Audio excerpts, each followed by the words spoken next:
भगवान महावीर की मूल साधना, आत्मा और शरीर की भिन्नता, जीव व अजीव का ध्यान। ध्यान आज विश्व का सर्वाधिक चर्चित विषय है। केवल भारत में ही नहीं, बल्कि विश्व के हर कोने में ध्यान के प्रति आकर्षण है।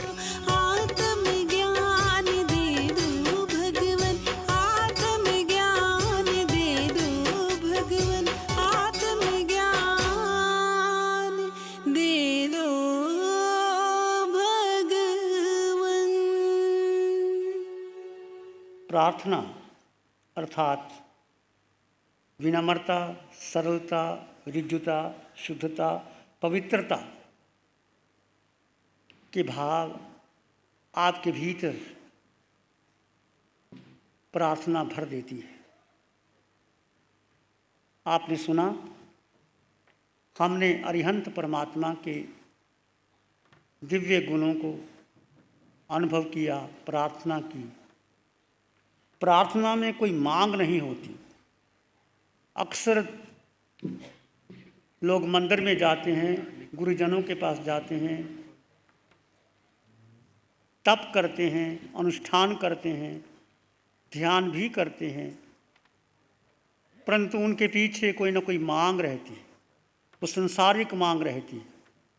स्वास्थ्य ठीक हो जाए, धन मिल जाए, घर का वातावरण ठीक हो जाए, व्यापार ठीक हो जाए। ये प्रार्थना नहीं, ये सौदेबाजी है, ये दुकानदारी है।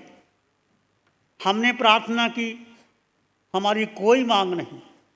ये प्रार्थना इच्छा की पूर्ति के लिए नहीं, परंतु इच्छाओं से पार होने की प्रार्थना है। जहाँ इच्छा है वहाँ मोह है, वहाँ वासना है, वहाँ संसार है, वहाँ दुख की लंबी कतार शुरू हो जाती है। आपने सुना, हमने प्रभु के चरणों में प्रार्थना की, प्रभु हमें कुछ नहीं चाहिए। प्रभु आपने कैसे समता से घनघाती कर्म काटे, अपनी छद्मस्तता को दूर किया और वीतरागता को प्राप्त करके केवल ज्ञान प्राप्त कर लिया। अभी प्राणी मात्र के लिए, आप सबके मंगल के लिए, जो मिथ्यात्व से दूर होना चाहता है उनको समकत दे देते हैं, समकत को केवल ज्ञान दे देते हैं, केवल ज्ञान को मोक्ष के मार्ग पर पहुंचा देते हैं। ये अरिहंत परमात्मा तिन्नानंग तारियानंग बुद्धानंग बोह्यानंग मुत्तानंग मयकानंग स्वयं तिर चुके हैं, औरों को तारते हैं। स्वयं मुक्ति के मार्ग पर अग्रसर हो गए हैं, औरों को मुक्ति का मार्ग दे देते हैं। सर्वज्ञ सर्वदर्शी, तीनों लोगों को जानते और देखते हैं। हमने प्रभु से प्रार्थना की, प्रभु जो आप में वीतरागता है, जो आपने केवल ज्ञान प्राप्त किया है, आपने मिथ्यात्व को तोड़ा है, प्रभु बस हमें उसी मार्ग पर हम चलना चाहते हैं। हमारे जीवन में आसक्ति टूटे, मोह टूटे, मिथ्यात्व टूटे, हमारा जीवन वैराग्य से भर जाए, वैराग्य से वितरता आ जाए और वीतरागता को प्राप्त करके हम भी आप जैसे बन जाएं। यहाँ कोई मांग नहीं, कोई इच्छा नहीं, संसार की इच्छा नहीं। जो प्रार्थना आपने सुनी वो आपने जीवन में अंगीकार करनी है।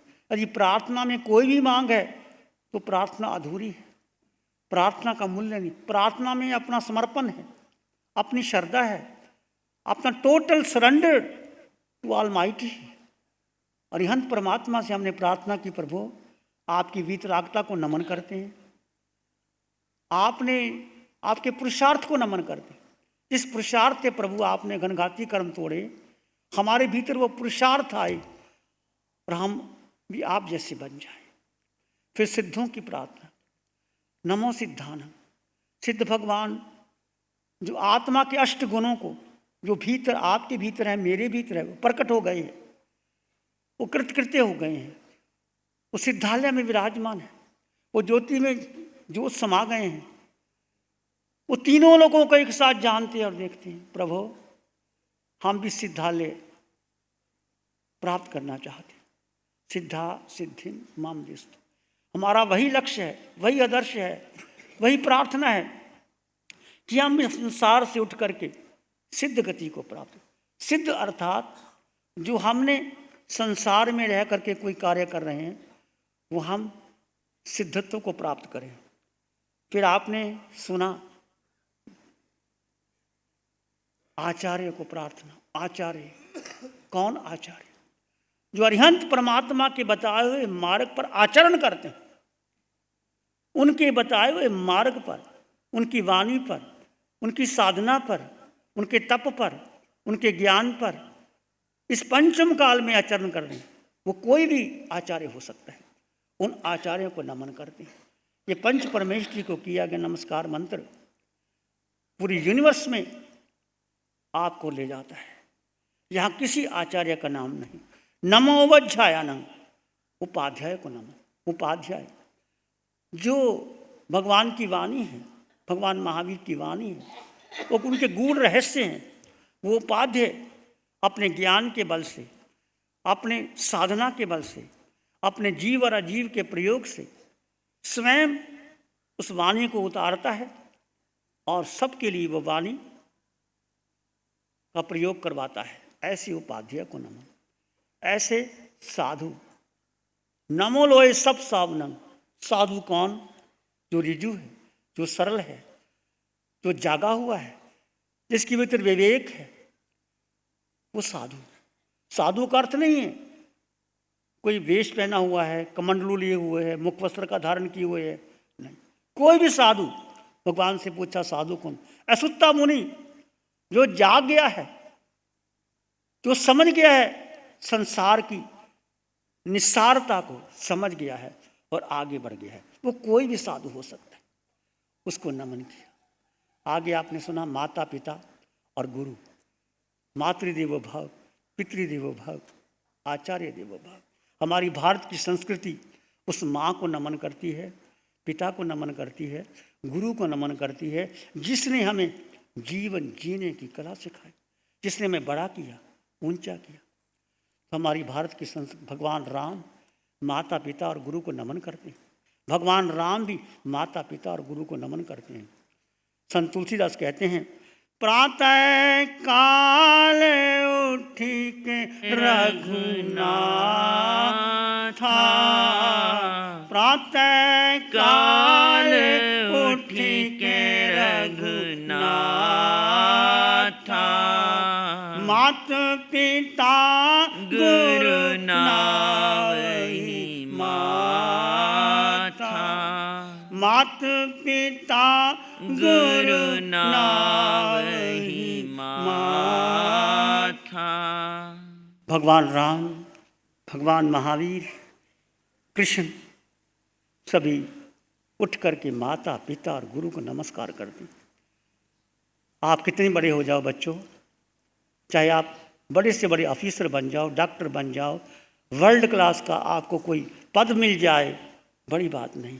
प्रातःकाल उठ करके जिस माँ ने जन्म दिया, जिस पिता ने पाला पोसा, जिस गुरु ने आपको आचरण दिया, संस्कार धर्म के दिए, उनको उठ करके माता पिता और गुरु को नमन करना, उसको आशीर्वाद लेना, वो आपको जीवन पर्यंत जन्मों जन्मों तक फलदायी होता है। ये प्रार्थना। प्रार्थना में हम अपनी इच्छाओं की पूर्ति नहीं, इच्छाओं से पार हो करके हम ये जीवन जीने की विधि है। प्रार्थना से हम विभाव से हट करके स्वभाव में प्रवेश करते हैं और अपने भीतर प्रवेश करते हैं। जैसे जैसे आप प्रार्थना करोगे, आपका अहंकार पिघल जाएगा, आपके भीतर श्रद्धा आ जाएगी और आप अंतःकरण में भीग जाओगे। प्रार्थना की शुरुआत हमने क्यों की? अभी हमने आगे बहुत गहन साधना के प्रयोग करने हैं, इसलिए उन्हें प्रार्थना की। तो धर्म में प्रवेश करने का द्वार है प्रार्थना। प्रार्थना से हमारी पात्रता तैयार हो जाती है। पात्रता से हम जो साधना करेंगे उसमें प्रवेश कर पाएंगे, हमारे जीवन में प्रवेश करेंगे। प्रार्थना से हमारी श्रद्धा परमधुल्ला। जीवन में श्रद्धा है तो आप सब कुछ कर सकते हैं। जीवन में रत्ती भर भी संदेह हो गया तो आप आगे नहीं बढ़ सकते। प्रार्थना से श्रद्धा बढ़ती है, श्रद्धा से गुणग्राहकता आती है और आंतरिक समृद्धि का अनुभव होता है। प्रार्थना से हम स्वयं से, आत्मा से जुड़ते हैं। प्रार्थना एक बच्चे की तरह, बच्चा शुद्ध होता है, सरल होता है, उसके मन में कोई किसी के प्रति कोई भाव नहीं होता। प्रार्थना करो एक बच्चे की भांति, सरल, शुद्ध, निष्काम भाव से प्रार्थना करो, शुद्ध हृदय से। प्रार्थना में कोई मांग नहीं रखना, प्रार्थना में शब्दों का महत्व नहीं होता, प्रार्थना में भाव का महत्व होता है। किस भाव से आप प्रार्थना करते हैं, आप अपने मन वचन काया के पास भीतर गहरे गहरे उतर जाते हैं। आचार्य मानतुंग ने भक्तामृत स्तोत्र की रचना की नहीं, हो गई। उस राजा ने कहा था कोई चमत्कार दिखाओ। आचार्य मानतुंग महान आचार्य, उन्होंने कहा राजन धर्म में कोई चमत्कार नहीं होता। तो राजा ने कहा इनको बंद कर दो 48 सालों के अंदर। आचार्य मानतुंग ऐसे महान आचार्य घबराए नहीं। उन्होंने कोई भगवान ऋषभदेव से प्रार्थना नहीं की प्रभु कि मैं संकट में आ गया हूँ, कुछ नहीं। आचार्य मानतुंग ने ऐसी प्रार्थना की भगवान ऋषभदेव के अंदर, ऐसे भाव से प्रार्थना की। भक्तामर प्रणतमौली मणि प्रभानम मध्योतकम दलित पावतमोमितानम सम्यक प्रणम्य जिनपाद युगम युगादा वालंबन।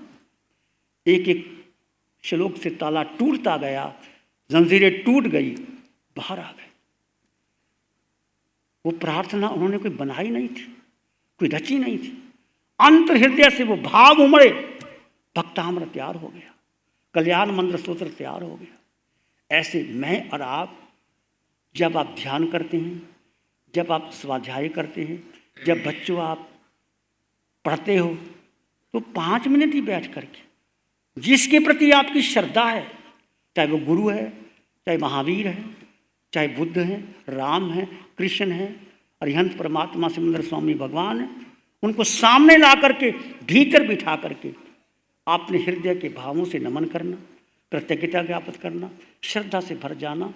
फिर कुछ भी करोगे तो आपका मंगल होगा, कल्याण होगा। निष्काम भाव से प्रार्थना करो।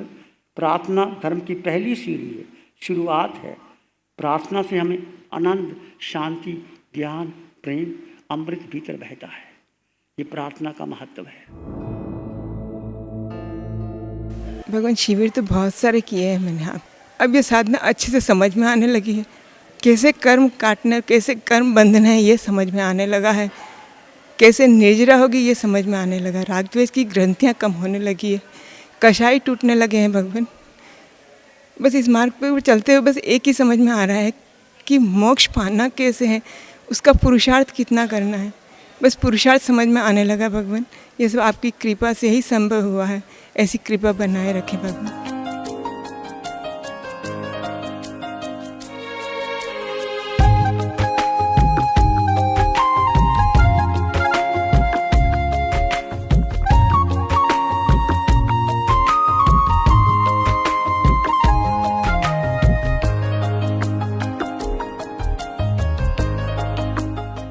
ध्यान करें, आंखें बंद, मन वचन काया शांत, शरीर शांत, विचार शांत, सृष्टि शांत, वातावरण शांत, हर दिशा, हर किनारा शांत शांत शांत। सिर के सिरे से पांव के अंगूठे तक अपने भीतर शुद्ध चेतना का एहसास कीजिए। तुम केवल केवल केवल आत्मा हो।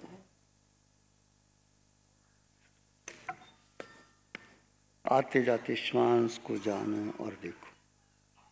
ज्ञाता दृष्टा भाव आत्मा का निज गुण है, तुम्हारा स्वभाव है। होना चेतना से युक्त।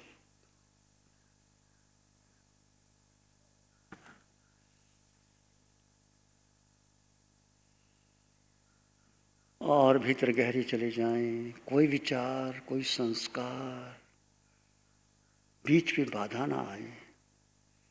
केवल आत्मा, सिर के सिरे से पांव के अंगूठे तक असंख्यात परदेशी आत्मा आपके अंग अंग, कण कण, रोए रोए बह रही है।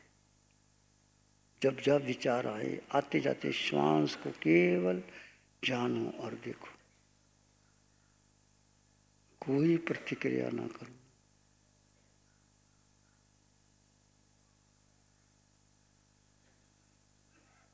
और भीतर गहरे चले जाओ। डूब जाओ भीतर।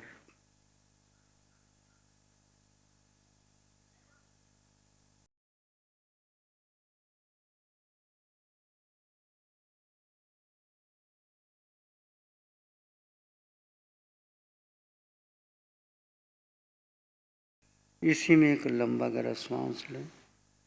अरिहंत परमात्मा के चरणों में अनंत कृतज्ञता ज्ञापित करें। एक और लंबा गहरा श्वास। अरिहंत परमात्मा के चरणों में नमन और वंदन। दोनों हाथों को आंखों पे ले जाएं। हल्का सा स्पर्श, धीरे से आंखें खोल सकते। नमो अरिहंतानंग, नमो सिद्धानंग, नमो आयरियानंग, नमो उवज्झायानंग, नमो लोय सब साहुनंग, धम्मो मंगल मुखी धम अहिंसा, संयमो तवो देवावित्तं नमं संति, जस धम्मे श्यामनो। श्री चत्तारी मंगलम, अरहंता मंगलम, सिद्धा मंगलम, साहु मंगलम, केवली पनत्तो धम्मो मंगलम। चत्तारी लोग उत्तमा, अरहंता लोग उत्तमा, सिद्धा लोग उत्तमा, साहु लोग उत्तमा, केवली पानत्तो धम्मो लोग उत्तमो। चत्तारी शरणं पवज्जामि, अरहन्ते शरणं पवज्जामि, सिद्धे शरणं पवज्जामि, साहु शरणं पवज्जामि, केवली पानत्तं धम्मं शरणं पवज्जामि। चारे शरण दुख हरण जगत में, और न शरणा को होगा। जो भव्य प्राणी करे आराधन, उसका अजर अमर पद होगा, उसका सदा ही मंगल।